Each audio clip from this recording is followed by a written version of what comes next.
大家好啊！又到我哋小知識時間啦。咁我哋係小知識咧，就多喺呢個每周錦囊入邊去發表俾大家學習嘅。咁大家唔好睇輕少少嘅知識喎，係好有實用價值嘅。例如咧，今日講呢個咧係傳統嘅，我哋叫做射擊之星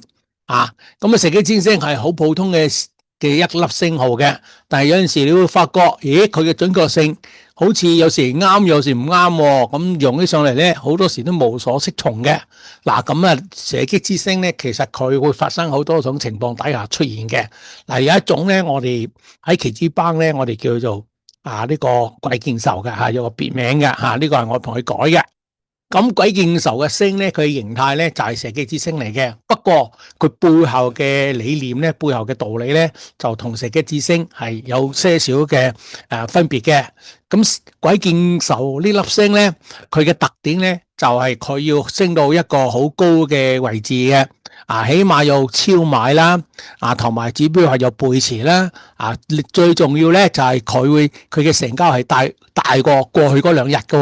呢一日就係啦，呢日佢成交咧係大過過去嗰兩日嘅。咁意思即係今日咧創新高咧，係引嚟好多嘅高盤。咁點解創新高會引嚟咁多高盤咧？因為佢已經去達到呢個超買嘅現象超買，所以你要睇埋 RSI 有超買，最好係有埋背馳添，即係 RSI 咧係有背馳嘅。咁 RSI 背馳同埋超買咧，係意思即係話已經去到極高嘅地方噶啦，好多人咧 hold 住沽貨嘅。咁如果呢一日咧出現成交好大咧，就係意思好多人出嚟沽貨啦。再加埋個 MACD 咧，如果有營造紅叉嚟或者背馳好似而家呢個咁樣雖然個柱狀體咧係一日喺度升嘅，但係佢升得嚟個力度咧都係比之前嗰個風咧係弱嘅。咁如果聽日係跌落去嘅話咧，咁佢就會變成呢個紅叉，營造紅叉嚟噶啦。如果咁嘅現象咧，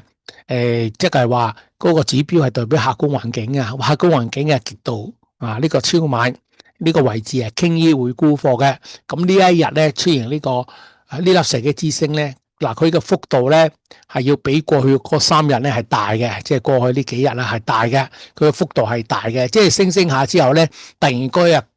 好狂升嘅，同埋有成交量有人掃貨嘅，但係可惜到下晝咧就打翻落嚟嘅，即係嗰日代表係有急速嘅沽貨。呢種現象咧，同有呢啲咁嘅條件咧，呢粒射擊之星咧就係非常之唔好嘅星號嚟嘅，就係我哋俾個名叫做鬼見愁，咁就唔係普通嘅射擊之星噶啦所以鬼見愁最簡略咁樣講，鬼見愁嘅條件係具備咗發生喺極度超買同埋指標 RSI 有背馳嘅地方，即係喺人哋想沽嘅區域入邊。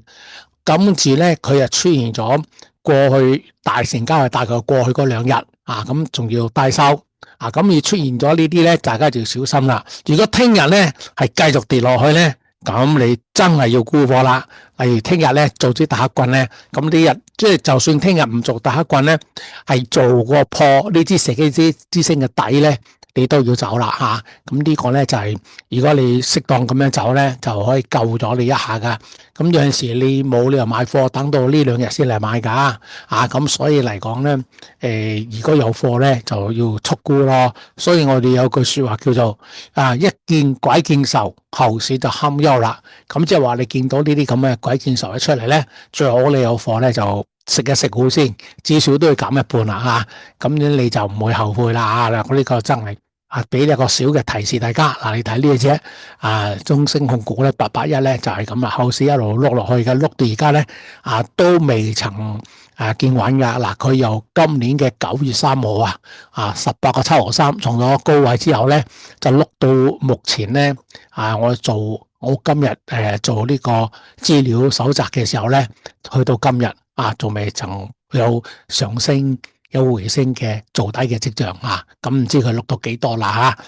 知識雖然係少但係佢嘅後用咧係好巨大噶咁大家喺呢個每周錦囊學埋呢啲知識咧係好實用嘅咁大家學完之後唔好唔記得今日就俾一個大家識嘅射擊之星嚟到揾出佢嘅同傳統嘅係有唔同嘅地方啊。咁大家有陣時你用蛇嘅指星咧，含含糊糊，你用起上嚟唔係幾好嘅，用得唔係幾好嘅。有時佢會跌，有時唔會跌。但係記住呢支唔係叫做蛇嘅指星，呢支叫做鬼見愁啊。佢嘅特徵就係巨大嘅成交量。好啦，今日少少知識就講到呢度啦。咁啊，下週或者未來一兩週再揾啲小知識同大家分享下。拜拜。